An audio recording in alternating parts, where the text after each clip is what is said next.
जे कार्यक्रम अछि तकर हम संक्षिप्त विवरण तत्काल दऽ दी। नारी शिक्षा पर आधारित नृत्य, संगीत, भाव नृत्य सेहो प्रस्तुत कयल जा।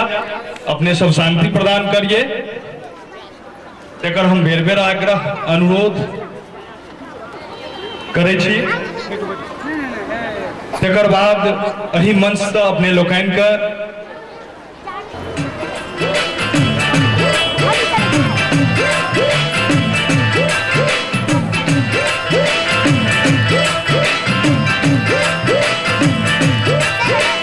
सखी मोरी पन घट कैसे जाऊं रे मोहे छेड़े छलिया, छेड़े छलिया।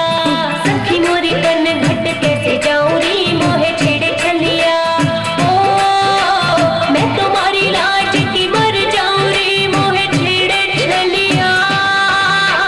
सखी मोरी पन घट कैसे जाऊं रे मोहे छेड़े छलिया, छेड़े छलिया। सखी मोरी पन घट कैसे जाऊं रे मोहे छेड़े छलिया।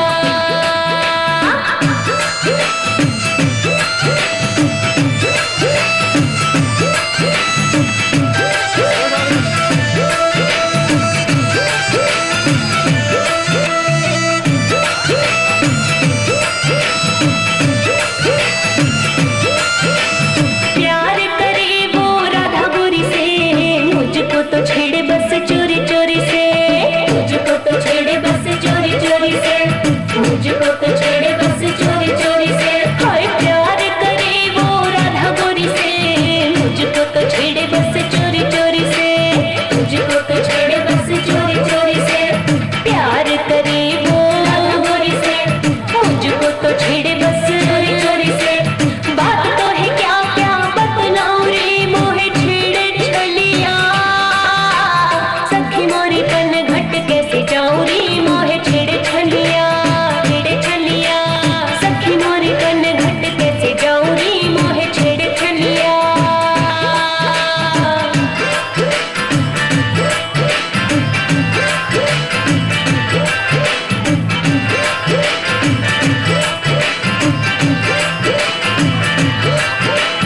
चितवन टेढ़ी बड़ी चित चोर की, कुंज गली में बात चले शोर की, कुंज गली में बात चले शोर की, कुंज गली में बात चले शोर की। हाँ चितवन टेढ़ी बड़ी चित चोर की, कुंज गली में बात चले शोर की, कुंज गली में बात चले शोर की। चितवन टेढ़ी बड़ी चोर की, कुंज गली में बात चले शोर की। भरी मोरी मैया में घबराऊं रे मोहे छेड़े छलिया। सखी मोरी पन घट कैसे जाऊं रे मोहे छेड़े छलिया, छेड़े छलिया। सखी मोरी पन घट कैसे जाऊं रे मोहे छेड़े छलिया।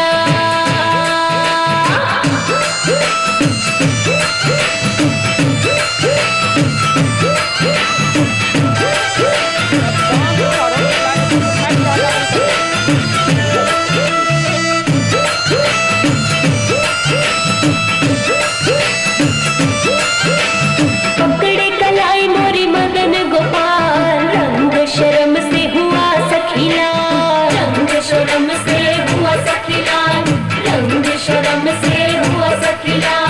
पकड़े कलाई मोरी मदन गोपाल, रंग शर्म से हुआ सखीला, रंग शर्म से हुआ सखीला। पकड़े कलाई मोरी गोपाल, रंग शर्म से सखीला। छुई मुई बनी में भी शर्माऊं रे मोहे छेड़े छलिया।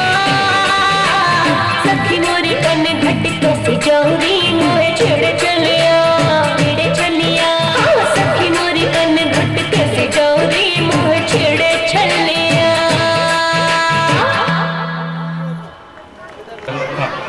आजुक जे ई महान बेला अछि गणतंत्र दिवसक, जे प्रायः सब जनै छी ई 64वीं अछि, जहू पर ई मंच अपने सबके राष्ट्रीय गीत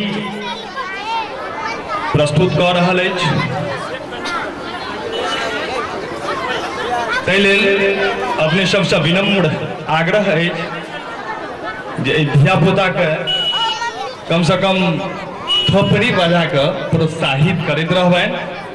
तो हम निर्देशक महोदय से आग्रह करै छी कि